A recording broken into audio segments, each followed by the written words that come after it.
যারা মঞ্চে গিয়ে ওলামা একরামের সামনে গালাগালি করে, এক মঞ্চে দেখছি গালাগালিও করছে।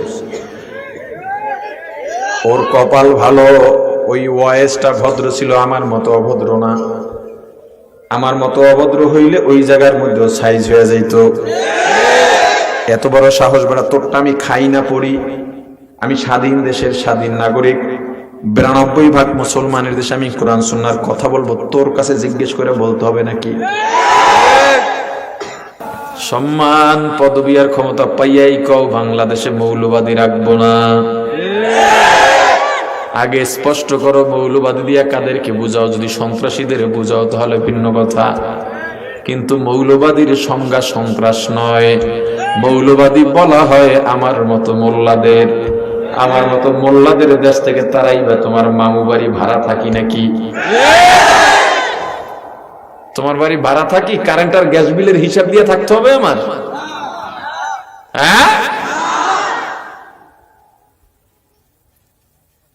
বাংলাদেশ থেকে মোল্লাদের চিহ্ন মোছা যাবে না, তাহলে বাংলাদেশই থাকবে না। মুক্তিযুদ্ধের ইতিহাস থেকে ওলামায়ে কেরামকে যদি এড়িয়ে যাওয়া হয়, মুক্তিযুদ্ধের ইতিহাস পূর্ণাঙ্গ হবে না। কারণ এদেশের মুক্তিযোদ্ধা যারা ছিলেন বেশিরভাগ ছিলেন ধার্মিক এবং মৌলবাদী। তারা তাওহীদে বিশ্বাস করতেন। তারা কথার আগে ইনশাআল্লাহ বলতেন, কাজ শেষ হয়ে গেল আলহামদুলিল্লাহ বলতেন। তারা যুদ্ধ করতেন, যুদ্ধের সময় নামাজের সময় তারা অস্ত্র পাশে রেখে নামাজ আদায় করতেন। ভাসানী রহমাতুল্লাহ আলাই মুক্তিযোদ্ধাদের জিহাদের আয়াত পড়ে পড়ে পাকিস্তানিদের বিরুদ্ধে উদ্বুদ্ধ করতেন। কথা বুঝেন? আল্লাহ ধরলে ছাড়বেন না, সীমা লঙ্ঘন করিও না। তুমি যে হও না কেন সীমা লঙ্ঘন করিও না। যেই মৌলবাদী মুক্ত দেশ গড়তে চায়, ওই মৌলবাদীর চোখের পানি যদি একবার তোমার বিরুদ্ধে পড়ে যায়, চোখের পানিতে ভেসে যাইবা। চিনলাও না, বুঝলাও না, সিন্নি খাইরা কারু চিল্লায়, মোল্লা চিল্লা না। মৌলবাদীরা আছে বিদায় তুমি আসো না হয় আল্লাহর গজব পড়ে এতদিন শেষ হয়ে যাইতা। বহু জায়গায় মাহফিল বন্ধ হয়ে যাচ্ছে, আগেও হতো এক দুইটা। এবছর ব্যাপক হারে মাহফিল বন্ধ হয়। বন্ধ হওয়ায় আমি সমস্যা দেখি না। হোক, আইন শৃঙ্খলা রক্ষাকারী বাহিনী যদি মনে করে মাহফিলের অনুমোদন দেওয়া যাবে না, যদিও অনুমোদনের কোনো কারণ নাই, স্বাধীন দেশে মুসলিম প্রধান দেশে, তবুও মেনে নিলাম, দরকার নাই হোক। কিন্তু কথা হলো মাহফিল চলতেছে, আলোচক আলোচনা করতেছেন, সেই জায়গার মধ্যে গিয়া এত বড় নাফরমান মাইক সরায় দেয়, ওর ওয়াইসকে গালি দেয়। এত বড় সাহস! মাহফিল কি তোমার বাড়া ভাতে ছাই মেখেছে? মাহফিল তোমার জমি কেড়ে নেয় না, মাহফিল তোমার বাড়ি কেড়ে নেয় না, মাহফিল তোমার ক্ষমতা কেড়ে নেয় না। মাহফিল আসবিদা এখনো মানুষের মাঝে সভ্যতা আছে, ভদ্রতা আছে। এই মাহফিলের কারণে বাংলার জমিন এখনো ঘরে ঘরে মাদক যায় না। বহু মাদকাসক্ত যুবক মাহফিলের কারণে, বয়ানের কারণে মাদক থেকে ফিরে যায়। বহু ইফতিজার, বহু লম্পট ছেলেরা মেয়েদের আর ডিস্টার্ব করে না। বহু চোর ডাকাত মাহফিল দিয়া ভালো হয়। মাহফিল যদি বন্ধ হয়ে যায়, পশ্চিমাদের মতো রাস্তায় রাস্তায় মা আর ছেলের মধ্যে জেনা ব্যভিচার শুরু হয়ে যাবে। মাহফিলে কার কি ক্ষতি করলো? মাহফিল আগেই অনুমোদন দিবা না ভিন্ন কথা, কিন্তু মাহফিল শুরু হওয়ার পর স্টেজে আলোচক আলেম বয়ান করতেছেন, সেখানে গিয়া বাধা দিয়া কোন বাহাদুরি দেখাইলা, বরং সারা দেশের মানুষের বদদোয়া তোমার কপালে এঁটে গেছে। কি মনে করো? মুসলমান ইমানদার বাংলাদেশের মানুষ ধর্মপ্রাণ মানুষ, ধর্মপ্রিয় মানুষ। বাংলাদেশের মানুষ যত তাহাজ্জুদ পড়ে, বিশ্বের অন্যান্য রাষ্ট্রে এত তাহাজ্জুদ গুজারি আছে কিনা জানা নাই। কারণ বাংলাদেশের মানুষ দিনকে এত কাছের থেকে, এত ভেতর থেকে ধারণ করে। কেন ধারণ করে আমি বলি শোনেন। বাংলাদেশ আইনগতভাবে, আইনের দিক থেকে এটা কোনো ইসলামিক রাষ্ট্র নয়। অর্থাৎ সরকারের পক্ষ থেকে ইসলামী আইন বাস্তবায়ন করা হয়, ওই দৃষ্টিকোণ থেকে বলছি ইসলামিক রাষ্ট্র নয়, যদিও মুসলমানের সংখ্যা সব থেকে বেশি, কিন্তু যেই সমস্ত রাষ্ট্রগুলো ইসলামী রাষ্ট্র, রাষ্ট্রীয়ভাবে ইসলামী আইন চলে, ওই দেশের নামাজ, মিডল ইস্টে যারা থাকেন বা যান, আমি তো প্রায় সফর করি, এ মাসের 10 তারিখ দেশের বাইরের থেকে আসছি,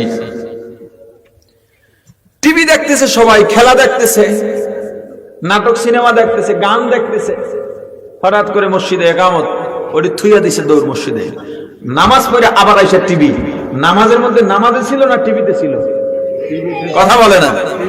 জামাত একটা শেষ হয়ে গেছে, আর একটা জামাত দাঁড়ায়, আর একটা জামাত যে দাঁড়ায়, ইমাম কি হয় জানেন? আমার নিজের দেখা, ওই নুরুল করিম ভাই, এরা আরো যারা যারা যায় দেশের বাইরে, এরা সবাই জানে। ওইসব দেশে যারা যায় বা এখানে প্রবাসীরা থাকলে আমার কথার সাথে মিলাই দেখবেন, 3/4 প্যান্ট পরা, কথা কয়টা, এই হলো পরের জামাতের ইমাম। আবার একটু ভালো হুজুর দেখলে এদের কি আগে আগায়া দেয়, না থাকলে এই।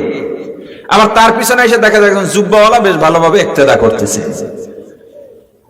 ইবাদতের যে একটা আবেদন আছে, আবেগ আছে, এই আবেগ বাংলাদেশে বেশি পাবেন। কারণ কি? এই দেশে ওয়াজ মাহফিল হয়, যার কারণে মানুষ ইবাদতের মর্ম বোঝে। এই দেশের পীর মুরিদির খেদমত, তাবলীগের খেদমত, উলামায়ে কেরামের খেদমত, মাদ্রাসার খেদমত। এজন্য দেশের মানুষ নামাজে যখন দাঁড়ায়, বুঝুক আর না বুঝুক, মাসালা খোঁজে না, টুপিটা মাথায় দিয়া নামাজে দাঁড়ায়। টুপি ছাড়া নামাজ হয় না, তুই মাসালা দেশ কোন সময়? বেটা টুপি দিলে ভালো না খারাপ আগে এটা কর। ওয়াজ মাহফিলের কারণে দেশের মানুষগুলো এখনো ভালো আছে।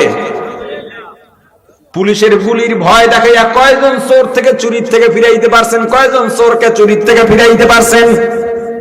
চুরি করছে, ধরা পড়ছে, জেলে গেছে, বের হইয়া ডাকাতি করে, ডাকাতি করে ধরা খাইছে, আবার জেলে গেছে, এবার বের হইয়া খুন করে। ওই খুনি, ওই চোর, ওই ডাকাত ওয়াজের ময়দানে আসছে, চরমনাইয়ের মাহফিলে গেছে, টঙ্গীর ইজতেমায় গেছে, খাটি পীরের খানকায় গেছে, জুমার মসজিদে গিয়া 1.5 ঘন্টা বয়ান শুনছে। ওই চোর, ওই ডাকাত, ওই খুনি রিমান্ডে দেওয়া লাগে নাই, গুলির ভয় দেখানো লাগে নাই, বয়ান থেকে বের হইয়া আর চুরি করে না, ডাকাতি করে না, খুন করে না। তুমি গুলির ভয় দেখাইয়াও পারলা না, সে গুলির ভয় ছাড়াই এখান থেকে বের হয়ে গেল। কেন? কোরআন, সুন্নাহ, আল্লাহ রাসূলের বয়ানের নূর তার ভিতরে এমন ভাবে রেখাপাত করেছে, চুরি চামারি সব দূর করে হেদায়েতের আলো আল্লাহ ঢুকায়া দিয়েছেন। সেই মাহফিলগুলো বন্ধ করে দিচ্ছ, উলামায়ে কেরামের সঙ্গে বেয়াদবি করছ। সারা দেশের উলামায়ে কেরাম যদি একজোট হয়ে যায়, যে এই মৌলবাদী আর এই উলামায়ে কেরাম কোন আলেম বিদ্বেষীর জানাজা পড়াবে না, কারে দিয়ে পড়াবা? কই যাবা? কিন্তু ওলামায়ে কেরাম এটা করবেন না, কারণ ওলামায়ে কেরাম তো তোমার মতো শয়তান না। ওলামায়ে কেরাম মানুষের ক্ষতি চাইতেই পারেন না। ওলামায়ে কেরাম মানুষের ভালো চান, ওলামায়ে কেরাম মানুষের ক্ষতি চাইতে পারি না। ওলামায়ে কেরাম জাতির কল্যাণ চান, অতএব মাহফিলগুলো বন্ধ করার পায়তারা করবা না। যারা মঞ্চে গিয়ে ওলামায়ে কেরামের সামনে গালাগালি করে, এক মঞ্চে দেখছি গালাগালিও করছে, ওর কপাল ভালো, ওই ওয়েসটা ভদ্র ছিল, আমার মতো অভদ্র না। আমার মতো অভদ্র হইলে ওই জায়গার মধ্যে সাইজ হয়ে যাইত। এত বড় সাহস বেড়া তোরটা আমি খাই না পড়ি, আমি স্বাধীন দেশের স্বাধীন নাগরিক, 92% মুসলমানের দেশে আমি কোরআন সুন্নাহর কথা বলবো, তোর কাছে জিজ্ঞেস করে বলতে হবে নাকি?